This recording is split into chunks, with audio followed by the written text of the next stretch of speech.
Welcome back. Now, I'm so excited because I had a conversation earlier this week with the writer, director of the film Fluorescent Beast, and joining me today is the producer and one of the actors from the film. I've got so many. How are you, ladies? Great. Really great. Really great. So, Melanie, you are the producer of Fluorescent Beast. Yes. Tell me about your work with the project and what made you decide to sign on with this one. You know, I came on just after the table read and just dove in. And it was incredible. The cast and crew, I'd work with any of them anytime again. I saw everybody after our premiere and I almost got weepy. Like, I love you people. But we shot it in a very interesting way, segments, like over 6 months, which is like starting up a film every time you're starting again. So that was crazy. But it was an incredible experience, fun. We were able to get really great locations because of that. And so it was tremendous and hard and fun and satisfying, and I love the movie. So I loved the trailer of it. It's so great, and it's airing today here at the film festival, Yes. which is why you two are sitting here on the couch. So Don, you act in the film. Tell me who you play, and tell me, I guess, let's give the audience a brief synopsis of what the film's about. Oh, it's so good. I mean, the premise is that our lead character is sort of an office drone. He is trying to write a novel, and his boss is always every time. It's like literally every time his hands are on the keyboard, it's you have another project, and he gets this huge clandestine offer to like go and do something really important that only you can do, but they won't tell him what it is, and it starts to get really eerie because it starts to seem like he has to do something illegal or like really dangerous, but they won't tell him. And as he's sort of trying to figure it out, he meets my character Meg at a hotel where his boss has told him to go.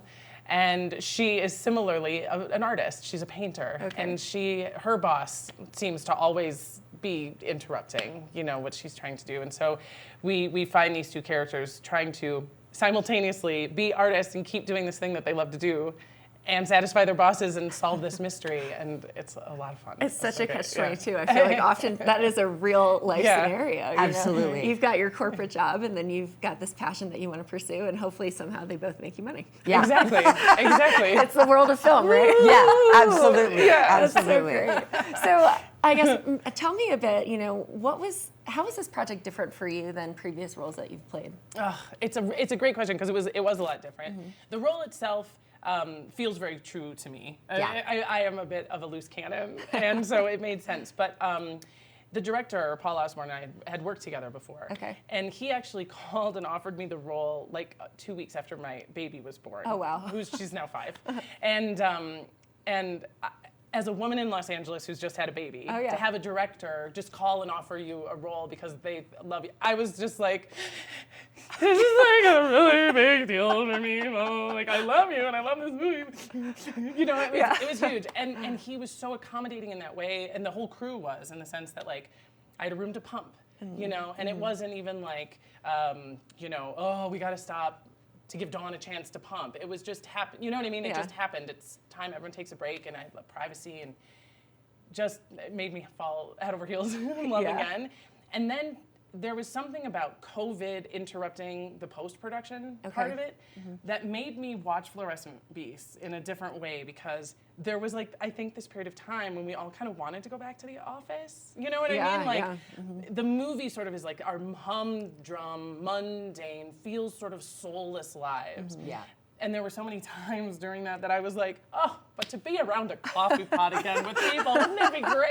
To be driving with Casual everyone else. Yeah. But it also asked the question of like, okay, so if poof, you don't have to go to work anymore. If poof, you can focus all of your time on writing.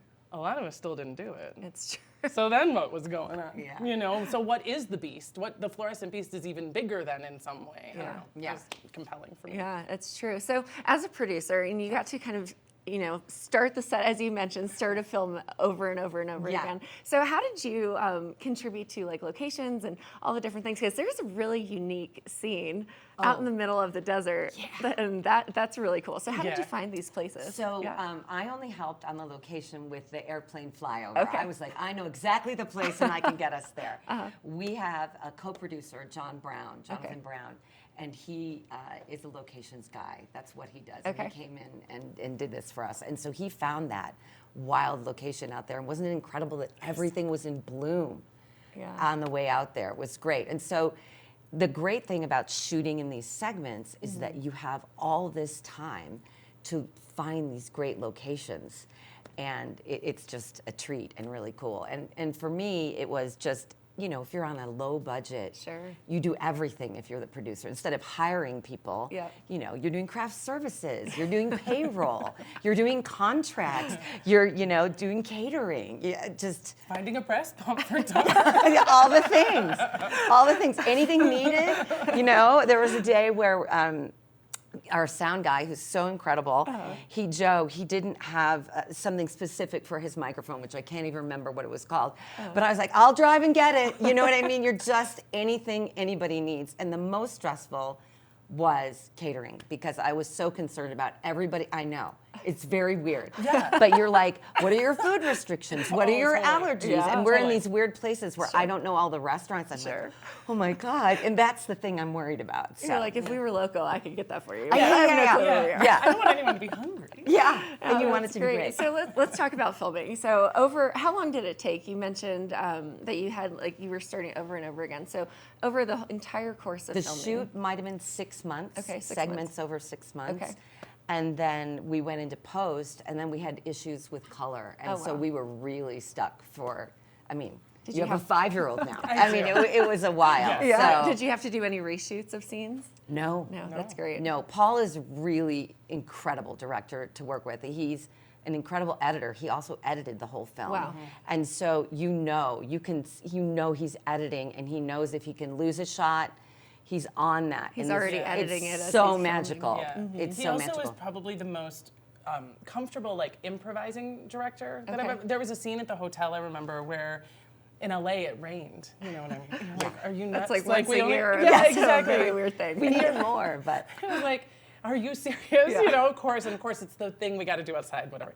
And I remember there was, and we don't have a lot of time because all the things. And so it was like, we are going to do this in that room. And everyone went, and you know, the sound and the light, and everyone goes, and you see their eyes go up. They're like, calculating. And the editor, yes, that's where we'll do it. And it was done. You know what I mean? And I've noticed sometimes if things do go over schedule or grind to a halt, it isn't always because of a problem. It's because of an indecision and an inability to sort of quickly address that problem, and that just never seemed to be.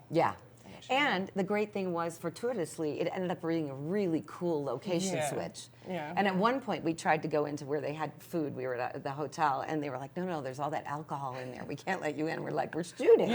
We're not drinking, we're shooting. Like, they were like, rooms? no. We have so much alcohol in there. It sounds like you guys have had some incredible stories, and I loved the energy when I spoke with Paul, and I love the energy sitting here with the two of you. But we are so excited. Tell us where we can see the film today, and then we're going to show the trailer. Oh, great. Good. Oh, good. It's at the Cascade Theater, the one, and it's at the Grand Hyatt, and it's at 4:30 today. Come on down. Well, congratulations, ladies. Exciting to see it here in Vail, and can't wait to show the audience our trailer. Thank you so much. Absolutely. Now let's take a look at the trailer for Fluorescent Beast. Such an incredible comedy. You should check it out.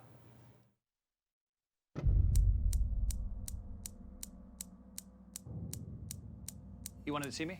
Someone high up has requested a meeting with you. You've been summoned. Nelson Shell? You are Nelson Shell. Yes? I have a task for you to perform, Shell. It may or may not be easy, it may or may not be pleasant, but it must be done. Don't forget to let out the dog. Do you know what you are? Yeah. Do you think you're a man? Yeah. You are not a man. You Yeah. are a cog. I'm sorry. I'm a what? A cog.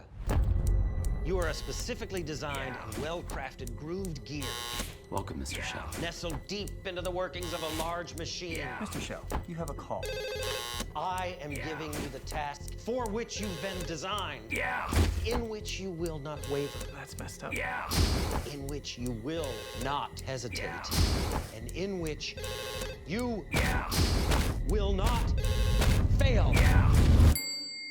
What am I being asked to do?